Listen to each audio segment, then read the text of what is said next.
Praise the Lord. ബഹുമാനപ്പെട്ട Joseph കൊയ്ത്താനത്തച്ഛ വികാരി അച്ഛൻ, ബഹുമാനപ്പെട്ട കക്കുഴി അച്ഛൻ, ഞാൻ ആ പേര് കേട്ടപ്പോൾ എനിക്ക് ഭയങ്കര സന്തോഷമായി. കൊയ്ത്തിനെ കുറിച്ചാണ് അച്ഛൻ്റെ പേര്, കൊയ്ത്താനത്ത്. അപ്പം തന്നെ സന്തോഷമായി. നമുക്കിവിടെ ഒരു വലിയ കൊയ്ത്താണ് അച്ഛൻ ഒരുക്കിയിരിക്കുന്നത്. എന്താണ് ഒരുക്കിയിരിക്കണേ? ഒരു കൊയ്ത്ത്. പിന്നെ അടുത്ത പേര് ജെയിംസ് കക്കുഴി. കുഴിയാണ്. കുഴി എന്ന് പറഞ്ഞാൽ നമ്മൾ കുഴിയിൽ ചാടിക്കാനുള്ള കുഴിയല്ല, വിശ്വാസത്തിൻ്റെ ആഴത്തിലേക്ക് കൊണ്ടുപോകുന്ന ഒരു കുഴി. അങ്ങനെ നമ്മൾ ഈ 3 അനുഗ്രഹ പ്രഭാഷണത്തിലൂടെ ഒരു ധ്യാനത്തിൻ്റെ ആമുഖത്തിലേക്ക് നന്നായിട്ട് പ്രവേശിപ്പിച്ചിരിക്കുന്നു. കൊയ്ത്തിലൂടെ ആഴത്തിലേക്കുള്ള വിശ്വാസത്തിലേക്ക് ആഹ്വാനം ചെയ്തുകൊണ്ട് ഇനിയിപ്പോൾ നമ്മൾക്ക് മുമ്പിൽ നൽകിയിരിക്കുന്നത് ഒരു വെല്ലുവിളിയാണ്. ഒരു വെല്ലുവിളി. ആ വെല്ലുവിളി സ്വീകരിച്ചുകൊണ്ട് ഈ 5 ദിവസം വിശ്വാസത്തിൻ്റെ വളർച്ച, പരിശുദ്ധ അമ്മ വിശ്വാസത്തിൻ്റെ ആ ഒരു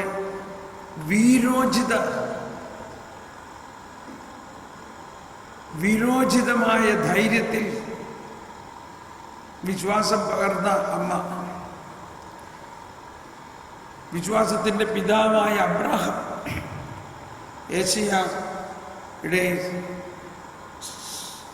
ഏശയ്യായുടെ സുവിശേഷം എന്നാണ് എൻ്റെ വായിൽ വരുന്നത്.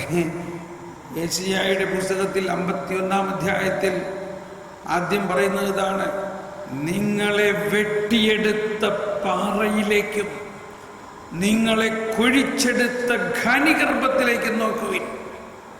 നിങ്ങളെ വെട്ടിയെടുത്ത പാറ. നമ്മൾ ഓരോരുത്തരെയും ഒരു പാറയിൽ നിന്ന് വെട്ടിയെടുത്തതാണ്. എന്താണ് ആ പാറ? അബ്രാഹത്തിൻ്റെ വിശ്വാസം. നിങ്ങളെ കുഴിച്ചെടുത്ത ഖനിഗർഭത്തിലേക്ക് നോക്കുവിൻ. ഏതാണ് ആ ഗർഭം? സാറയുടെ ഗർഭം. സാറയുടെ വരണ്ട് ഉണങ്ങിയ ഗർഭത്തിൽ വിശ്വാസത്തിലൂടെ ദൈവത്തിൻ്റെ വാഗ്ദാനത്തിലുള്ള വിശ്വാസത്തിലൂടെ ഇതാ ഇസ്ഹാക്ക് ജനിച്ചു. ആ വിശ്വാസമാണ് നമുക്ക് നൽകിയിരിക്കുന്നത്. അബ്രാഹത്തിനോട് പറഞ്ഞു, ആകാശത്തിലെ നക്ഷത്രങ്ങളെ നോക്കുവിൻ, നിനക്ക് ഈ ആകാശത്തിലെ നക്ഷത്രങ്ങളെ പോലെയും കടൽ തീരത്തെ മണൽത്തരികൾ പോലെയും ഞാൻ സന്താനങ്ങളെ നൽകും എന്ന് പറഞ്ഞപ്പോൾ അബ്രാഹാം വിശ്വസിച്ചു. താൻ വയസ്സായിട്ടും തൻ്റെ ഭാര്യയുടെ ഗർഭം വരണ്ടു പോയിട്ടും അബ്രാഹാം വിശ്വസിച്ചു. കർത്താവ് അരുളി ചെയ്തത് സംഭവിക്കും. അന്ന് അബ്രാഹാം അത് വിശ്വസിച്ചതും ആ വിശ്വാസമാണ് നമ്മളിലേക്ക് പകർന്നിരിക്കുന്നതെന്നും അതോടൊപ്പം ആനന്ദത്തോടെ സന്തോഷത്തോടെ ഉൾക്കൊള്ളേണ്ട ഒരു രഹസ്യം, അന്ന് അബ്രാഹത്തിനോട് കാണിച്ചു കൊടുത്ത ആ നക്ഷത്രത്തിൽ ഒരാൾ ഞാനും നിങ്ങളുമായിരുന്നു. അബ്രാഹത്തിന് അന്ന് കാണിച്ചു കൊടുത്ത നക്ഷത്രങ്ങൾ ആരായിരുന്നു? നമ്മളായിരുന്നുവോ? നിങ്ങളൊരാൾ ആ നക്ഷത്രത്തിൽ ഉണ്ടായിരുന്നുവോ? പറഞ്ഞു മനസ്സിലായോ? ആ നക്ഷത്രത്തിൽ ഒരു നക്ഷത്രം നിങ്ങൾ ഓരോരുത്തരുമാണ്. നമ്മൾ ഓരോരുത്തരും അബ്രാഹത്തിന് കാണിച്ചു കൊടുത്ത ആ നക്ഷത്രങ്ങളിൽ ഉള്ളവരാണ്. അന്നേ ദൈവം കണ്ടു നമ്മൾ ഓരോരുത്തരെയും വിശ്വാസത്തിൻ്റെ നക്ഷത്രങ്ങളായിട്ട്. ആ ദൈവം മലമുകളിലോ പർവ്വതങ്ങളിലോ അല്ല, മനുഷ്യനിൽ വസിക്കുന്നു. ആ ത്രിത്വൈക ദൈവം നമ്മളിൽ വസിക്കുന്നു എന്നുള്ള ബോധ്യത്തിൽ നമുക്ക് എഴുന്നേറ്റ് നിന്ന് ഈ ഗാനം ആലപിച്ചുകൊണ്ട് ആത്മാവിൽ ജ്വലിക്കുന്നവരാകാം. ആത്മാവേ, പരിശുദ്ധാത്മാവേ എന്നുള്ള ഈ ഗാനം നമ്മോടൊത്ത് വസിക്കുന്ന പരിശുദ്ധാത്മാവ് നമ്മളിൽ ഉണർന്ന് നമ്മളിൽ ജ്വലിക്കുന്നതിന് വേണ്ടിയാണ്. ഇതൊരു പ്രാർത്ഥനയാണ്. ഈ പ്രാർത്ഥന, ഈ ഗാനം കേട്ട് അതേറ്റു പാടിയാൽ മതി. നമുക്ക് പ്രാർത്ഥിക്കാം. എല്ലാവരും എന്നോട് ചേർന്ന് പ്രാർത്ഥിക്കുക. എന്നിൽ വസിക്കുന്ന പരിശുദ്ധാത്മാവേ, എന്നിൽ വസിക്കുന്ന പരിശുദ്ധാത്മാവേ, എന്നിൽ ജീവിക്കുന്ന ത്രിത്വൈക ദൈവമേ, എന്നിൽ ജീവിക്കുന്ന ത്രിത്വൈക ദൈവമേ, ഞാൻ അങ്ങിലും അങ്ങെന്നിലും ആയിക്കൊണ്ട് എന്റെ ജീവിതത്തെ ശക്തിപ്പെടുത്തുന്ന ജ്വലിപ്പിക്കുന്ന പരിശുദ്ധാത്മാവേ, എന്നിൽ കത്തി പടരണമേ, വിശ്വാസം വർദ്ധിപ്പിക്കണമേ, ജ്ഞാനം നൽകണമേ, വിവേകം നൽകണമേ, വിശുദ്ധി നൽകണമേ, വിവരം നൽകണമേ, വിശ്വാസം നൽകണമേ, എന്നിൽ കത്തി പടരണമേ, ആത്മാവേ, പരിശുദ്ധാത്മാവേ.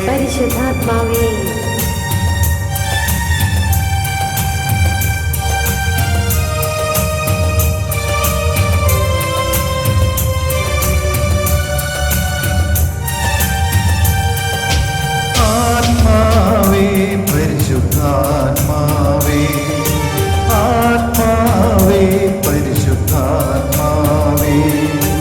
എൻ ഹൃദയത്തിൽ വാഴും ആത്മാവേ, നിറയണമേ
ചൊരിഞ്ഞപ്പോ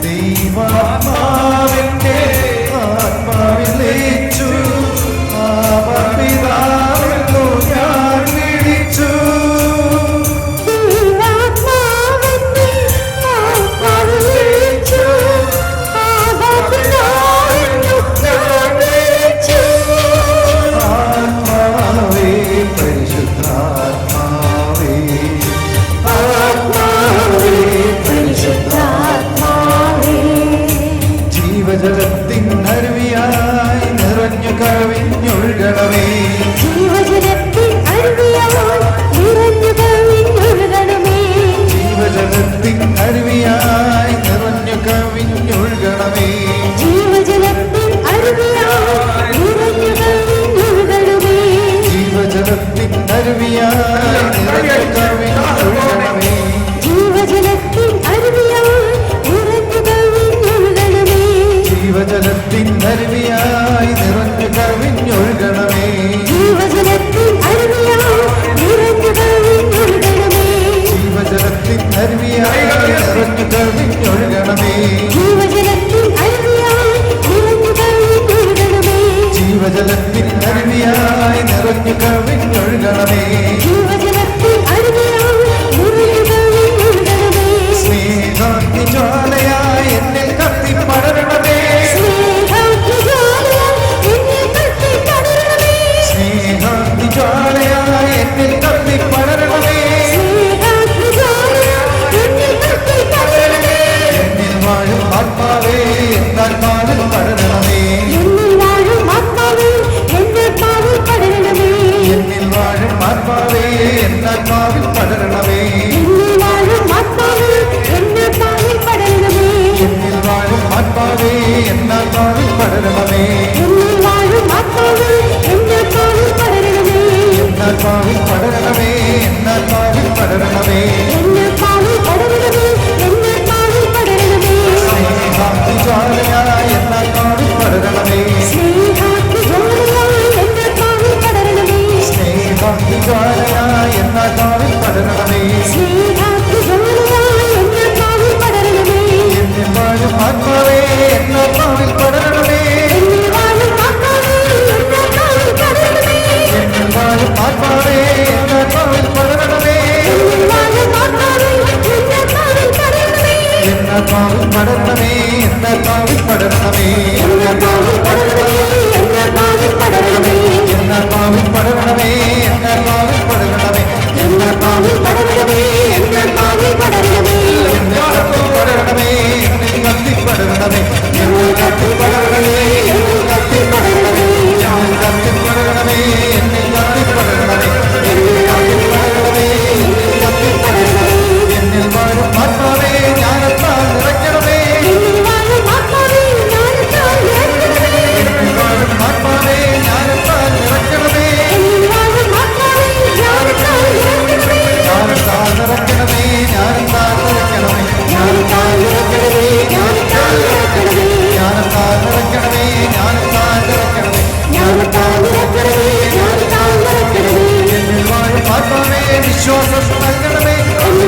നമ്മുടെ കൂടെ. നമ്മുടെ കൂടെ ബലവാനാ കർത്താവിൻ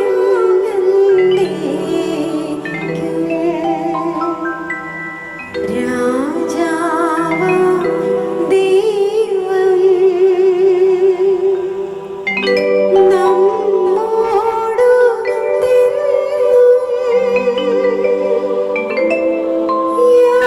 യാക്കോബിൻ ദൈവം നമ്മുടെ തുണയുന്നു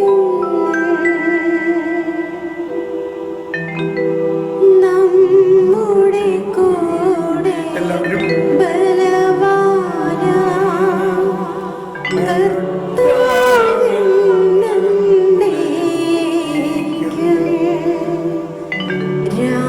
രാജാവാം ദൈവം നമ്മോടു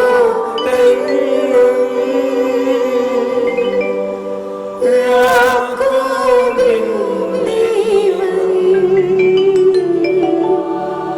നമ്മുടെ തുണയുന്നു.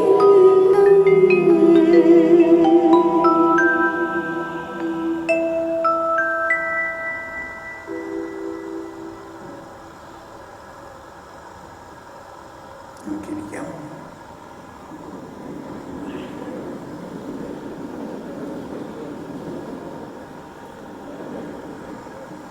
Praise the Lord. നമ്മോട് കൂടെ, ദൈവം നമ്മോട് കൂടെ ആണെന്നുള്ളതാണ് ഇന്നത്തെ നമ്മുടെ അവസ്ഥ. ആ നമ്മോടുകൂടെയുള്ള ദൈവം എങ്ങനെയാണ് നമ്മോടുകൂടെ? ദൈവം നമ്മിൽ വസിക്കുന്നു. നാം ദൈവത്തിൻ്റെ ആലയമാണ്. ദൈവാത്മാവ് നമ്മുടെ ആത്മാവിനോട് ഒട്ടിച്ചേർന്നിരിക്കുന്നു. അതാണ് നമ്മൾ ഇന്നത്തെ ഈ ഗാനത്തിൻ്റെ അവസാനം പാടിയത്. ദൈവാത്മാവ് നമ്മുടെ ആത്മാവിൽ ലയിച്ചിരിക്കുന്നു. എന്നാൽ ഈ ലയനം എന്നാൽ എന്താ? സങ്കീർത്തനം 63 പാടുന്നുണ്ട്, എൻ്റെ ആത്മാവ് അങ്ങയോടൊട്ടി ചേർന്നിരിക്കുന്നു, അങ്ങയുടെ വലത്തു കൈ എന്നെ താങ്ങി നിർത്തുന്നു. ദൈവത്തിൻ്റെ വലത് കൈ എന്ന് പറയുന്നത് ദൈവം തന്നെയാണ്. ദൈവത്തിൻ്റെ ഹൃദയമാണ്, ദൈവത്തിൻ്റെ ആത്മാവാണ്. ആ ദൈവം നമ്മെ താങ്ങി നിർത്തുന്നു. നമ്മൾ എങ്ങനെയായിരിക്കുമ്പോഴും നമ്മൾ ദൈവത്തിൻ്റെ കയ്യിലാണ്, ദൈവത്തിൻ്റെ ഹൃദയത്തിലാണ്. നമ്മുടെ കൂടെ ബലവാനാ കർത്താവെന്നേക്കും. ബലവാനായ കർത്താവ് നമ്മുടെ കൂടെ എന്നേക്കും. ദൈവം ആദിയും അന്ത്യമോ അന്തമോ? അന്ത്യമാണോ അന്തമാണോ? ഒരു കൺഫ്യൂഷനായല്ലേ? ദൈവം ആദിയും അന്തവും. അന്തം എന്ന് പറഞ്ഞാൽ അന്ത്യമില്ലാത്ത, എന്നുവെന്നേക്ക് അനന്തമായ, അനന്തനായ, അനശ്വരനായ ആ ദൈവം നമ്മുടെ ആത്മാവിൽ. എന്നാൽ അതോടൊപ്പം നമ്മളുടെ ബുദ്ധിക്ക് ഒട്ടും മനസ്സിലാക്കാൻ പറ്റാത്തൊരു കാര്യമാണത്. നമ്മൾ ദൈവത്തിൻ്റെ ആത്മാവിലും, നാം ദൈവത്തിലും, ദൈവം നമ്മിലും. യോഹന്നാന്റെ ലേഖനം 1 യോഹന്നാൻ 4-ാം അധ്യായത്തിൽ 13-ാമത്തെ വചനം പറയുകയാണ്. 1 യോഹന്നാൻ 4-ാം അധ്യായം ബൈബിൾ എല്ലാവരുടെ അടുത്തില്ലേ? ബൈബിളിൽ ഒന്നും കൊണ്ടുവന്നിട്ടില്ലേ? പെട്ടിയിലിരിക്കുക. ഓക്കെ, എല്ലാവരുടെ കയ്യിലും ബൈബിൾ വേണം. എങ്ങനെയെങ്കിലും നിങ്ങൾ എവിടെന്നെങ്കിലും സംഘടിപ്പിച്ചോ, ബൈബിൾ എല്ലാവരും എടുക്കണം, വായിക്കാം. 1 യോഹന്നാൻ 4-ാം അധ്യായം 13-ാമത്തെ വചനം. ദൈവം തൻ്റെ ആത്മാവിനെ നമുക്ക് തന്നിരിക്കുന്നതിനാൽ നാം ദൈവത്തിലും ദൈവം നമ്മിലും വസിക്കുന്നു എന്ന് നാം അറിയുന്നു. അതെല്ലാവരും കരമുയർത്തി വചനം ഏറ്റു പറയുക. ദൈവം തൻ്റെ ആത്മാവിനെ നമുക്ക് തന്നിരിക്കുന്നതിനാൽ നാം ദൈവത്തിലും ദൈവം നമ്മിലും വസിക്കുന്നുവെന്ന് നാം അറിയുന്നു. ഒന്നുകൂടി എല്ലാവരും കരമുയർത്തി ശബ്ദമുയർത്തി പറഞ്ഞേ. ദൈവം തൻ്റെ ആത്മാവിനെ നമുക്ക് തന്നിരിക്കുന്നതിനാൽ നാം ദൈവത്തിലും ദൈവം നമ്മിലും വസിക്കുന്നുവെന്ന് നാം അറിയുന്നു. അതുകൊണ്ടാണ് നമ്മൾ പാടാറുള്ളത്, നിന്നിൽ ഞാനുമേ എന്നിൽ നീ ഇങ്ങനെ മതി. അത് പാടി എല്ലാവരും. നിന്നിൽ ഞാനുമേ.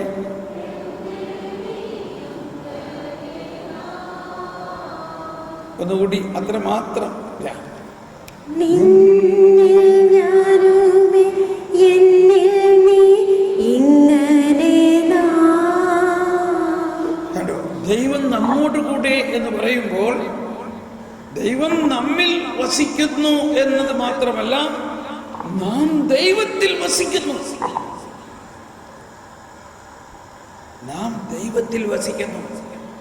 അഥവാ നമ്മൾ ദൈവത്തിന്റെ ഹൃദയത്തിന്റെ ഉള്ളിലാണ്.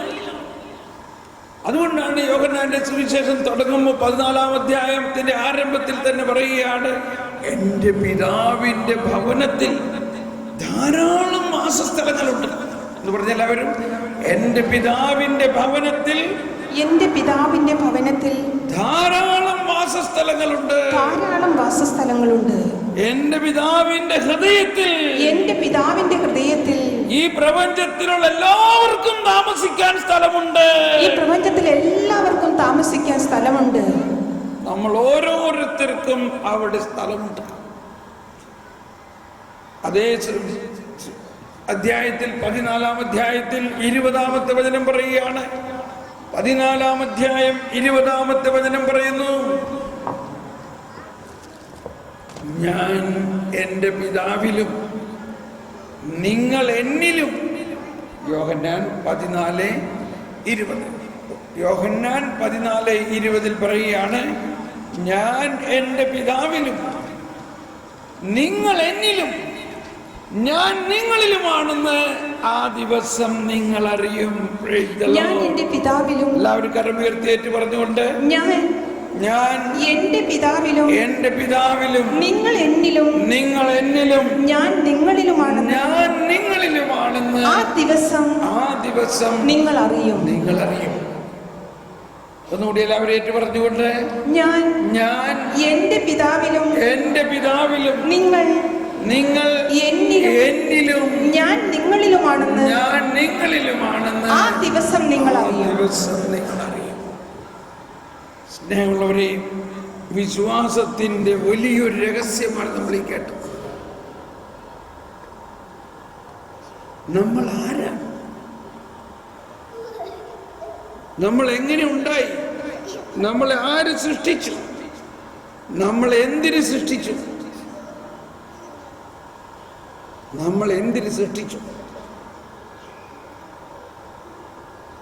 നമ്മളെ സൃഷ്ടിക്കുന്നതിന് മുൻപ് നമ്മൾ ഉണ്ടായിരുന്നോ?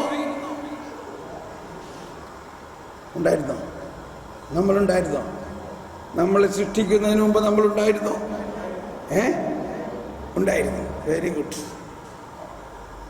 നമ്മളെ ദൈവം എന്തിനു സൃഷ്ടിച്ചു? ദൈവത്തിന് വേണ്ടി സൃഷ്ടിച്ചു. എങ്ങനെ സൃഷ്ടിച്ചു? എന്തുപോലെ സൃഷ്ടിച്ചു? ദൈവത്തിന്റെ സാദൃശ്യത്തിലും ഛായയിലും സൃഷ്ടിച്ചു. അപ്പൊ നമ്മുടെ ഈ ധ്യാനത്തിന്റെ പ്രധാന വെല്ലുവിളി അല്ലെങ്കിൽ ഉദ്ദേശം അല്ലെങ്കിൽ നമ്മൾ ആഗ്രഹിക്കേണ്ടത്, വിശ്വാസത്തിൽ നമ്മുടെ ബുദ്ധിക്കും ബോധ്യങ്ങൾക്കും അതീതമായ ഒരുപാട് കാര്യങ്ങളുണ്ട്. വിശ്വാസത്തിൽ നമ്മളുടെ അറിഞ്ഞെന്ന കാര്യങ്ങളല്ല, നമ്മൾ അറിയാത്ത കാര്യങ്ങൾ, നമുക്ക് ഗ്രഹിക്കാൻ സാധിക്കാത്ത കാര്യങ്ങൾ. ഈശോ പറഞ്ഞു, കണ്ണ് കാണാത്തതും കാത് കേൾക്കാത്തതും മനുഷ്യ മനസ്സ് നിരൂപിക്കുക പോലും ചെയ്യാൻ സാധിക്കാത്തതാണ് ദൈവം നമുക്കായി ഒരുക്കിയിരിക്കുന്നത്. എന്നെല്ലാവരും പറഞ്ഞേ, കണ്ണ് കാണാത്തതും കാത് കേൾക്കാത്തതും മനുഷ്യ മനസ്സിന് അഗ്രാഹ്യവുമായ കാര്യങ്ങളാണ് ദൈവം നമുക്ക് വേണ്ടി ഒരുക്കിയിരിക്കുന്നത്. അത് വേണോ അതോ നമ്മൾക്ക് ഗ്രഹിക്കണ കാര്യങ്ങൾ, നമുക്ക് മനസ്സിലാവുന്ന കാര്യങ്ങൾ? എന്താ വേണ്ടേ? നമുക്ക് മനസ്സിലാവുന്ന കാര്യങ്ങൾ വേണോ, നമുക്ക് മനസ്സിലാക്കാൻ പറ്റാത്തത് വേണോ? എന്താ വേണ്ടേ? നമ്മൾ ചിന്തിക്കുമോ, മനസ്സിലാകാൻ പറ്റാത്തത്? ഞാൻ ആ ധ്യാനത്തിന് പോയി, ഉറക്കം വന്നിട്ട് പാടില്ല, കാരണം ഒന്നും മനസ്സിലാവണില്ല. മനസ്സിലായോ? മനസ്സിലാവുക എന്ന് പറഞ്ഞാൽ നമ്മളുടെ ബുദ്ധി കൊണ്ട് മനസ്സിലാക്കുന്നതിനെയല്ല, പരിശുദ്ധാത്മാവ് നമുക്ക് മനസ്സിലാക്കി തരണം.